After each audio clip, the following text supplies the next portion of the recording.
Fils, quand un enfant dit non, je ne veux pas, une fille quand elle a déjà dit non, je ne veux pas, c'est son corps, c'est son droit. Pourquoi on va la droguer? Pourquoi? Moi je veux que les juges me disent na misu, atalanga na misu, balobi misu, ekosaka te, alobelanga na misu, namona ye, alobelanga na misu. Nous ne connaissons pas particulièrement le dossier, mais nous avons suivi dans les médias et on a appris que c'était un anniversaire qui était fêté dans un appartement à la Gombe. Alors nous, ce qui nous surprend dans cette affaire, d'abord, comment des jeunes enfants peuvent fêter un anniversaire entre eux sans que les parents ne soient présents.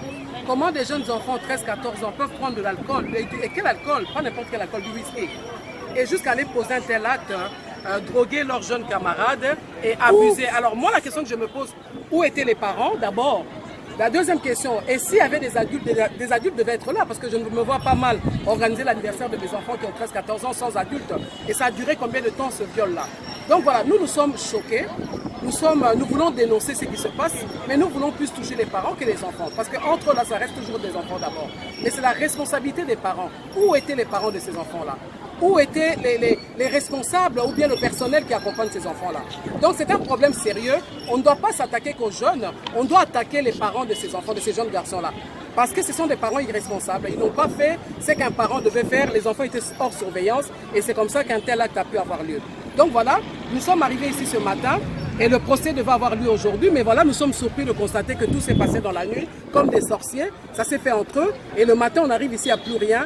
J'apprends, je dis bien j'apprends parce que je n'ai pas le dossier en main, qu'il y a un enfant de Munich qui a été condamné. 2 autres doivent payer des amendes de 10 000 $ et les autres disparus, on ne parle pas d'eux. Donc voilà, nous voulons que justice soit faite. Nous ne pouvons continuer dans une justice 2 poids 2 mesures. Il y a eu un changement, nous nous sommes battus pour qu'il y ait des élections. Aujourd'hui, à la tête de ce pays, nous avons un président de la République. Apparemment, c'est le seul qu'on reconnaît là où il y a un changement. Mais le reste doivent comprendre qu'ils doivent s'impliquer. Ce sont nos enfants à tous. Ce n'est pas seulement les enfants de cette maman qui est menacée. Il paraît qu'elle vit dans la terreur. Elle vit cachée parce qu'elle a peur d'être attaquée. Donc voilà, la raison de notre présence en ce lieu, c'est que nous voulons comprendre exactement qu'est-ce qui s'est passé et nous allons mener des actions dans ce sens-là. Merci madame. Merci à vous.